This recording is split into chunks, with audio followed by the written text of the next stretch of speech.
Welcome to the Business Blueprint, where entrepreneurs and business leaders learn how to work smarter, scale faster, and build better. Well, good morning and welcome to episode 14 of the Business Blueprint. I'm your host, Joe Sandin.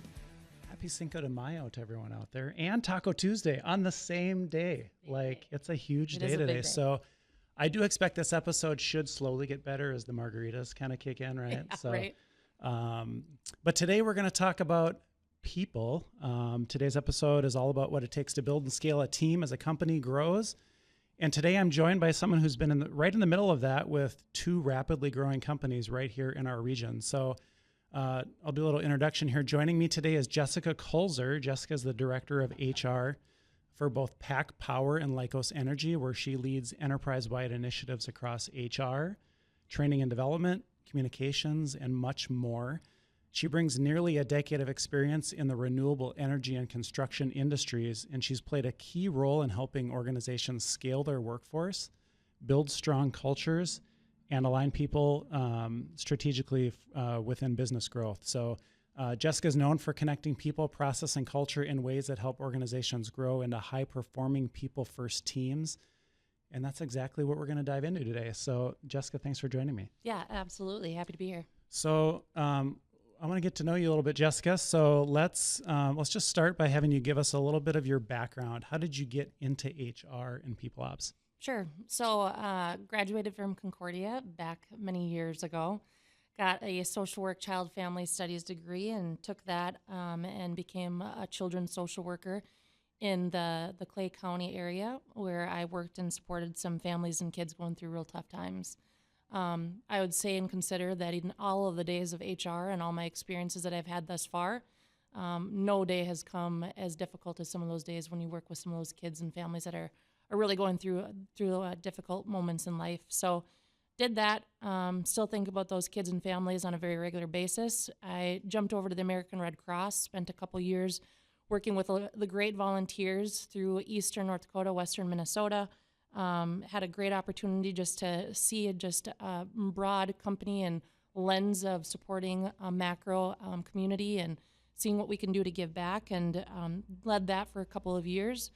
And then it was that kind of fork in the road time. I had a kid and I had another one on the way, and I had realized and recognized that I wasn't probably going to be able to do as much traveling and running around. And so there was an opportunity that came up over at Wanzik Construction. It was a good opportunity, entry-level HR role, and I put my neck out there, put myself out there, and said I'm going to give it a shot. And so I started off, and I found myself quickly with, at the time, I think it was a $400 million company. I found my weeks in time when crews and guys and gals would come from all over the country and would be sitting in the project planning rooms. I was HR, and I wanted to join them, and I was sitting there just soaking up every ounce of it. I was like, what are we talking about? And so I loved it. It was exactly what I felt like made sense to me at the time.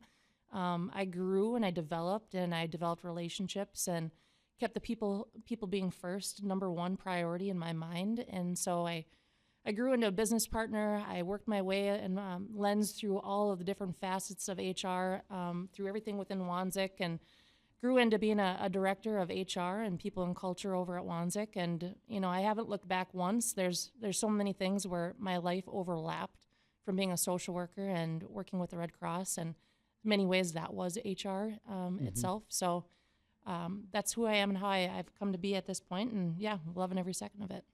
So what do you think drew you to HR over other areas of the business that you maybe could have been in, still working with people and utilizing those skill sets? Yeah. I think that I tend to be a pretty good listener, and I tend to be very interested in people and what do they want to be when they grow up? Where do they want to grow?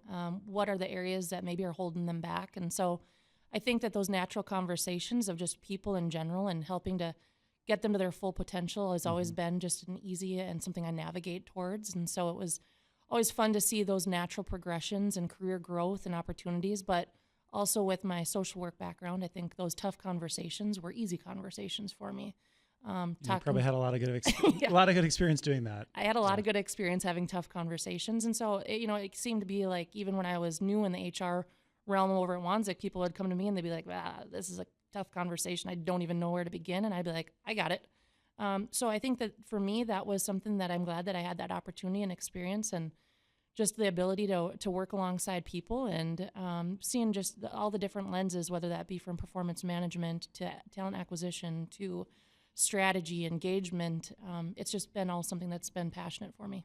So there's obviously many pieces that go along with developing talent. Do you have an area that's you're most fond of, or a part of the job that you really enjoy most? Yeah. I think it's always fun when you see an individual that has so many different skill sets and so many different areas that you can just see talent within the individual, but they maybe don't see it in themselves, or they've never been told, hey, you got a knack for maybe talking up a storm, so you should really consider yourself in a business development role or space, or you're really organized, so how can we get you maybe looking at some of the contracts, materials, negotiations. I think that that's something that, having the ability to be able to see people outside of just that micro lens of what they think is going to be best for them, but being able to say, let's strategically develop and grow you into that next phase and career point of your life.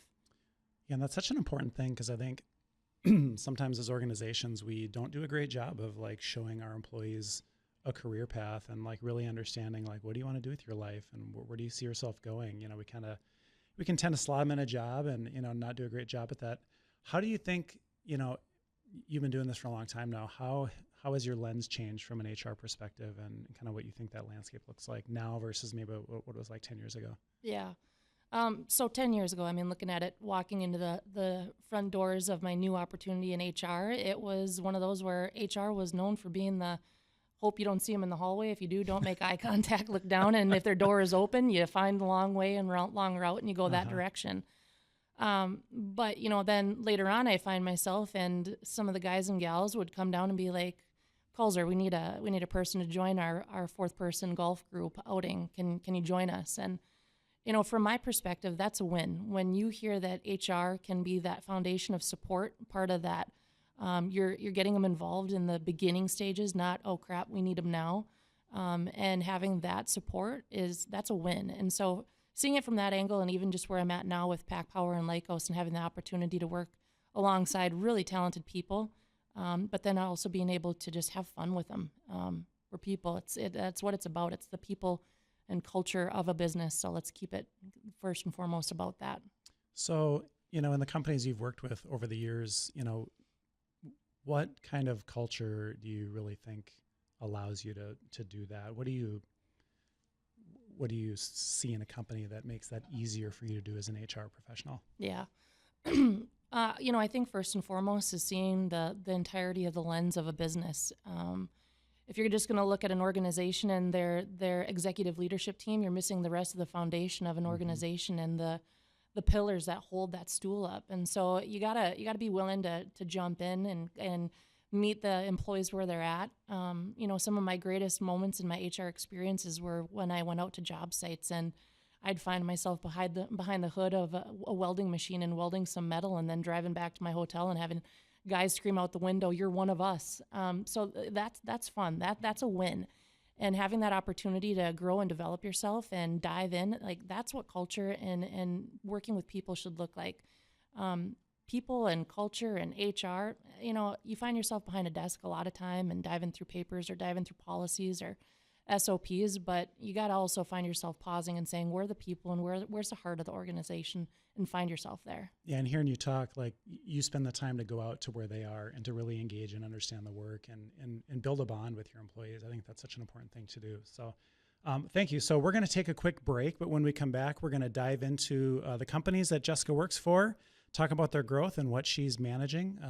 We'll be right back. Welcome back to the Business Blueprint. This is Joe Sandin, your host.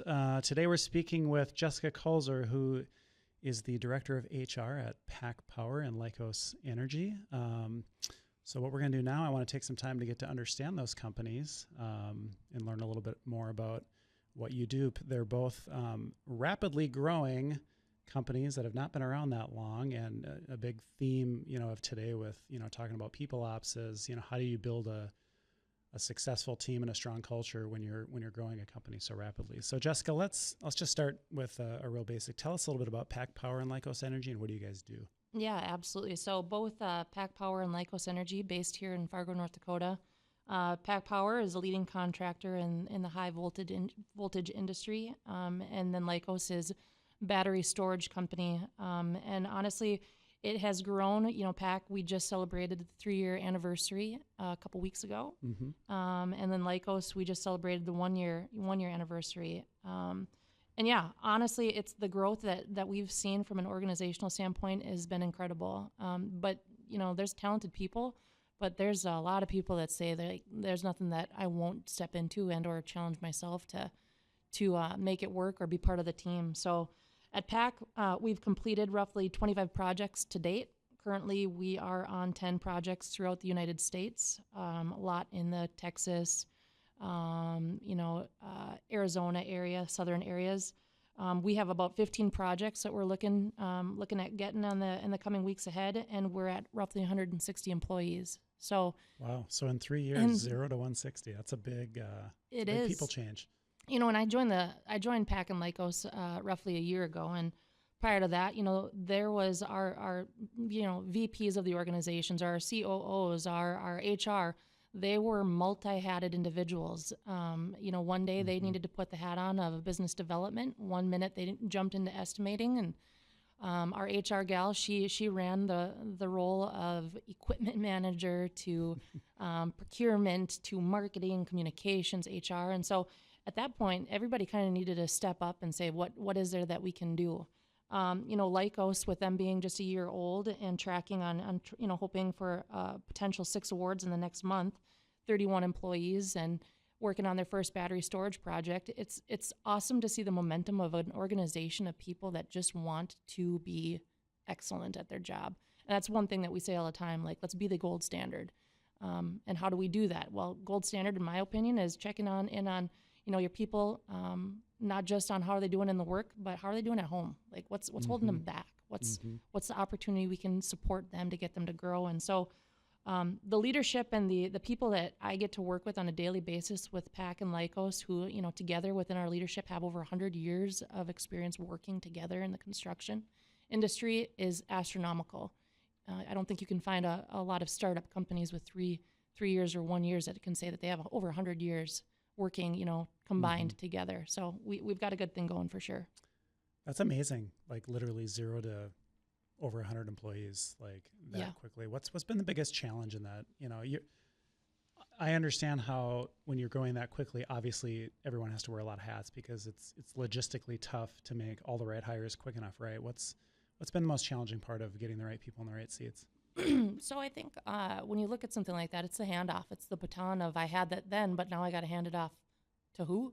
And how does that go? And what does that look like? And what was the SOP on how did we produce and what did we do and how did we hand it over? But can we make sure that the new people coming on board fit the culture first and foremost? I sat down with one of our leaders, and one time I said, hey, we have an opportunity for somebody really great in the field, and he at the end of the day is like, make sure that although that this individual may have the experience, like, are there people out there that haven't had the experience that we could get them in the seat and they'd just be hitting the culture with the ground running, and how can we ensure that remains our sole focus? So we've done a great job. We've done we have a plan in motion. We stick to our values. That's something that I think from a company perspective that I think we've done very right and very well, is that our leaders, both at PAC and Lykos, understand the importance of values and the meaning of who we are from a business perspective and who we are as a family to each other. And then how are we going to grow? How are we going to scale? And how are we going to continue in that forward momentum with the energy and the culture and the buy-in and the experience that we want everybody to have at the end of the day?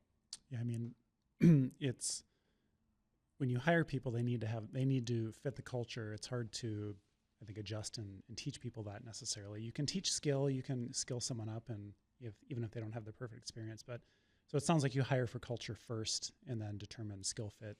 Yeah, and what that looks like after. I think there's so many ways that you can slice it every which direction. But at the end of the day, we have some of the most talented shared services people that I think I've ever seen, and had the opportunity to work with, whether that be individuals that have never done marketing or communications in their life, and they stepped in, and we're hiring senior leaders that are saying, oh my gosh, like, she's never done this before. But giving them the opportunity to grow and produce what they think is best, or what's our training team look like, and what have they seen, but not only that, like, here's the book, but what do you want to make in your book? What is it that you think is going to be best for our business, for our company? And there's so many podcasts, there's so many books, there's so many different opportunities to figure out how can you develop yourself. But sometimes you just got to look internally, dig a little deep, and figure out what is it that you've learned, whether that even be from your own family and kids, to make you a better leader at the company. Yep.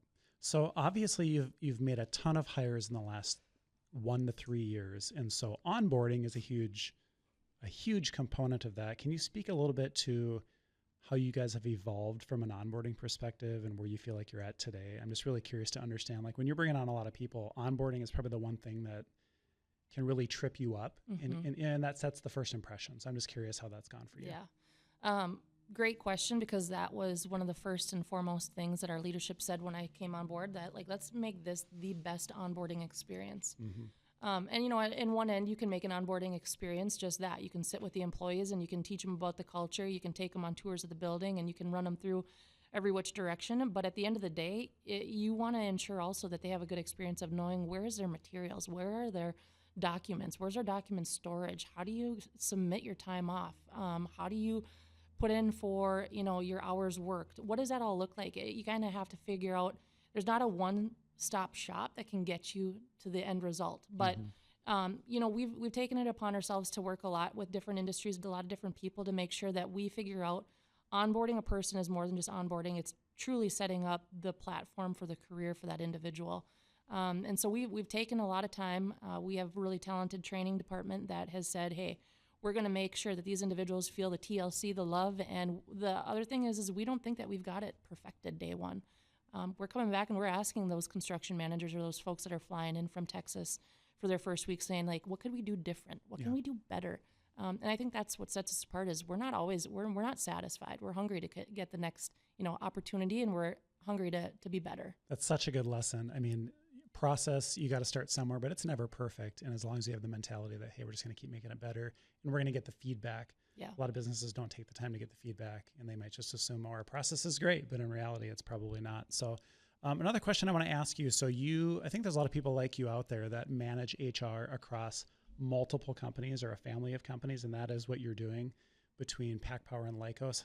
What do you find what's different and unique about that versus, let's just say, you were managing HR for one company on its own? Yeah. So like we said, you know, PAC's been around for about 3 years, Lykos 1 year. And so there is some growth that PAC has seen and evolved and has taken it to the next level and have learned from mistakes. And that's been put into place. But then equally, you have a company that's getting kind of their feet wet, understanding what's going to work for them. And although they might say, hey, yeah, you maybe we saw the bruises and the aches and the burns that you felt along the way, but we're gonna take our own challenge and we're gonna take it and make it our own, you know, our own idea and run with it. And so I think that the cool thing is that you're never feeling like you're just kind of in that stagnant land of like, oh man, what do we do next, or how's this gonna go? We're learning from each company. We're understanding the business from both sides. We're taking the opportunities and the learn moments, and we're putting them in a full package deal, which I think at the end of the day, when you have a company like Lykos and PAC that we're willing to say we're not perfect and we're going to grow and we're going to adapt and we're going to develop and pivot, I think it only makes you stronger at the end. And that's the opportunity of having two companies where we can kind of learn from one another. So before we go to break, what do you think makes Pack Power and Lykos, you know, unique from a people and culture perspective? What have you tried to do that you think sets you apart? Yeah, we say this probably on a everyday basis. We are going to minimize the amount of bureaucracy in our business. I love that. We are minimizing it. We all came from industries and businesses where we saw astronomical growth, but astronomical growth comes astronomical amount of approvals, amount of people and players and time and who and what and when and where. And although I totally respect and I understand that is part of the business, the other piece of the business is you got to be able to move and you got to be able to go. And everybody needs to be a player that throws the jersey on and gets out on the court and says, throw me the ball. There's a lot of coaches on this team, but when I walk down the stairs and I see our COO or executive vice president or CEO standing there and looking at blueprints saying like, nah, I think we got to trench it a little different way. That's a team. And that is something that, that sets us apart for sure. That's awesome. Hearing that team culture, it's so important from top to bottom too, making everyone feel like they can communicate with everyone on the team. Yeah. So, all right, well, we're going to take a break. When we come back, we're going to dive into, I think, some of the hard parts of people ops and growth, and hopefully get some good stories from Jessica about what they've learned along the way. We'll be right back. Well, welcome back to the Business Blueprint. Today, we're talking about how to build and scale a team as your company grows. We're joined by Jessica Kulzer from Pack Power and Lykos Energy. They have experienced tremendous growth over the last 3 years, going from 0 to 150, 160 employees within the organization. And so what I want to talk about now is obviously you would probably agree that it doesn't go perfect when you're trying to scale and add that many people and grow a company. So I want to get into some of the challenges that you guys have had, and maybe, talk about some examples of how you've dealt with, growing pains and all the things that come along with it. So let's just generically, I want to ask you, what are the biggest people challenges that having gone through this now, what are those biggest challenges that come with that rapid growth? Yeah. So I'm going to go back a little ways. When I was over at Wanzik, I had spent many years and in the opportunity of roles of HR, and I had gone, from our wind sector to solar to industrial to corporate, and every which direction. And that's what happens when you grow, B, when you have turnover and just have a lot of just ups and downs and moments along the way. And my honest answer to that is just embrace the moment of all the change that can come and the difficulties that can come with growth and change. But, looking at us particularly with Lykos and Pack Power, the challenge, but yet also the fun part of it is how do you make it work now, April, May, 2025, 26, but then how can you make it work in 2029? What does that look like? Because if you just start looking down at your feet and saying like, hey, we're in a good spot, we're in a good space, and we've done a great job, you're not strategically planning of what is it that we need to do to make it right, in the months and the years ahead. And so as we continue growing and as we have grown, and even talking with our leader over at Lykos, Chad, and the opportunities that we're going to be having in the battery storage side, it's just, we got to be ready to move quickly. And this isn't just like a talent acquisition, like, oh boy, get ready to recruit. It's a talent acquisition. Let's recruit the best. Let's recruit the people that we can train, develop, teach, and want to learn. But then how can we also provide that supportive back work, support services, training, development, IT, marketing, communications, HR, like those are all those kind of little hidden areas of the pockets of the business that you can't forget about them while we're, while they're building it.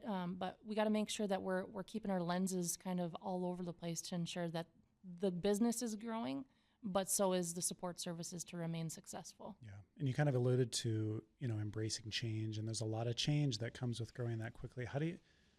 I find that change management is very tough. I think as humans, we don't love when the ground is unstable underneath our feet all the time. How do you guys manage change and keep everyone positive and get everyone through that? I think that there was a lot of change that we all in our leadership team have encountered at some point or another. And some of it was change that we were like, yeah, this is good, we can get on board with it. And some of it was change where we're like, man, we are just driving the ship in the wrong direction. But I think part of that also comes with, it doesn't matter, I think, what seat you're sitting in. You will never be able to see the full company discussion or perspective or where and why we're going in a certain direction. And for me, that was a big growing area for me, where I sometimes thought, like, why are we doing this? Why are we trending or tracking in that direction or that path forward? And maybe a month or two later, I'd be like, that was why. And so I think part of it is the ability to sometimes say, you gotta, even though you want the control, you kind of have to let go of the control. You really, at the end of the day, you have to have a leadership team that is comfortable, supportive, and trusting of each other. If you don't have trust, you're not going to make it very far from a business perspective, and the rest of the organization sees it. So if you can have a trusting business where you can look across the table and say, I'm at a roadblock, I need some support, and you're looking over and you're asking, your operations VP, what would you do? I think that builds the trust in the relationship that helps you grow a business. Yeah. So I think a big part of building trust I find is transparency. And I feel like as I've matured in business, I've gotten better at being just more transparent maybe than I used to be, and understanding like, okay, everyone's got to be professional enough to hear the information, understand what's going on. How do you guys handle transparency across the organization and deciding how much or how little you make visible or tell people about what's going on and the strategy and all that kind of stuff. How do you handle that? Yeah, we just actually had for Pack Power, we just had our first quarterly meeting where we discussed the end of last year, kind of where we sat. And then we talked about where we're at this first quarter and where we're going to be for the next quarter. And then what do we need to look like and what do we need to do in order to be successful come end of year? And then what are we going to do when we come next year? What do we need to put into place? How is our vision? How is our strategic, initiatives aligned? How are we staying aligned? And at the end of the day, if our people in the field don't understand or know the business, the foundation and the focus and the path forward, you're not going to be able to have a business that's ran on trust and the same momentum and the same driven, understanding that in order to become better and do better and be bigger and be stronger, you need to have every piece and partner in the game. And so I think at the end of the day, yeah, it's just like, you got 5 players out on the court, but then you need to also call your timeouts and pull them all in, and everybody needs to get together and chat and talk through where are those easy hits that we can attack and where are some of those misses that we need to make sure that we're learning from. And I think at the end of the day, it has to come with trust, comes with transparency, and it comes with just being open and honest with the business. So what does your rhythm look like? So you have a lot of people, you have people in the office, you have people in the field. You're trying to keep everyone rowing in the same direction, understanding the vision, just like real tactically, like what kind of rhythm are you on as far as leadership sharing the vision? Is it weekly, quarterly, annually? Just give us some of the mechanics of like how you guys handle keeping everyone going in the same direction. Yeah. So we have, we obviously have been in businesses and discussions where it's like your death by meeting after meeting after meeting.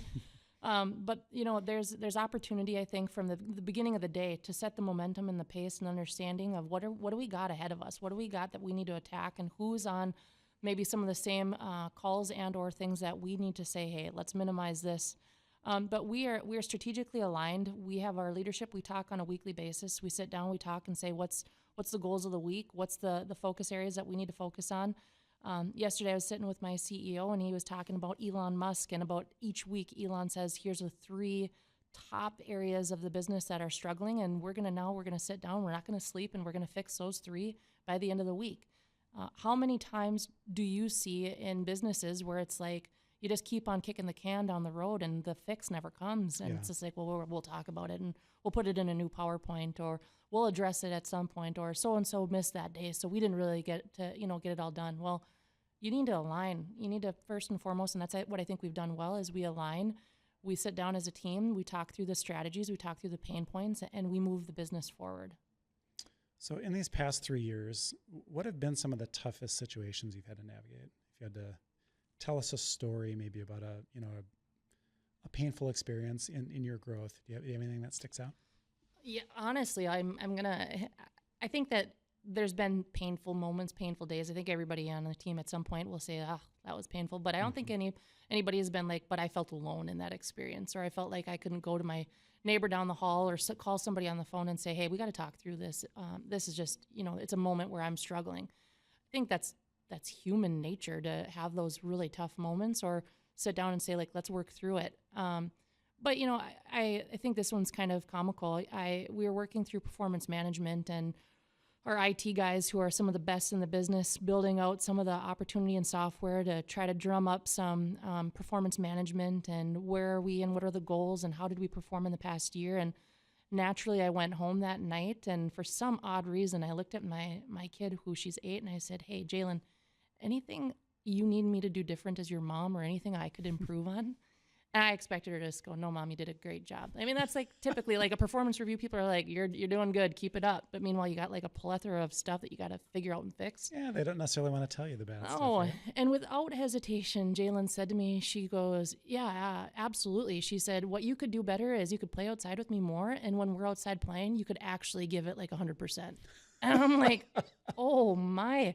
And to me, it was a good learning opportunity. Like, how often do we just go home and say to your kids, like, where do I need to improve? And she gave it to me real. And I said, Jalen, don't be surprised if next time I take you outside, I'm stuffing every shot in your face.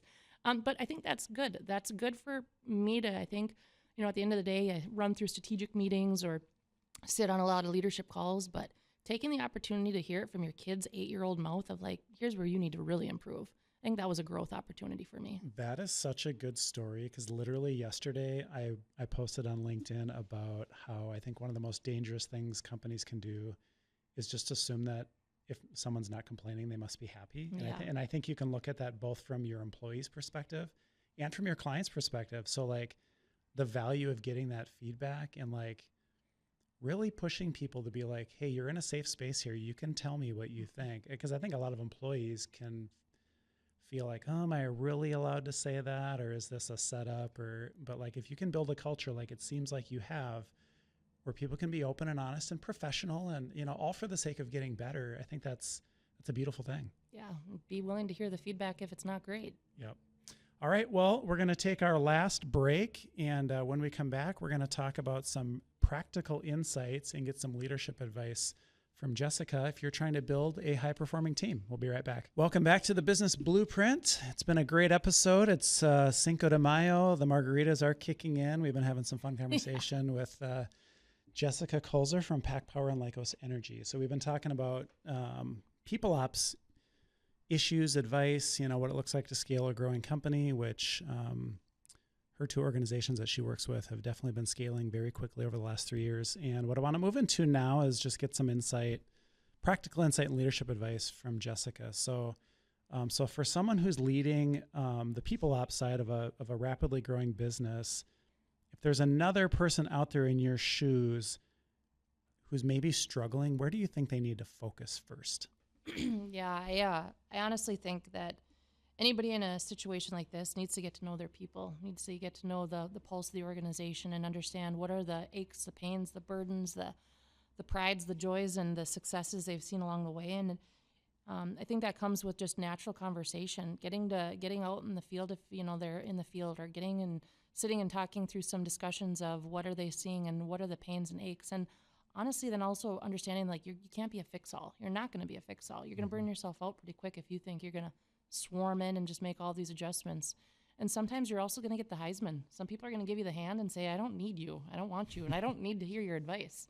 Yep. And I think that's okay. At the end of the day, I think, just continuing to show that you're there, that you want to be part of that team, that you want to provide that insight, that you have, you maybe have a different lens that maybe they didn't see in the past, and try to get that buy-in and that build-in in the relationship side and understand the business for sure.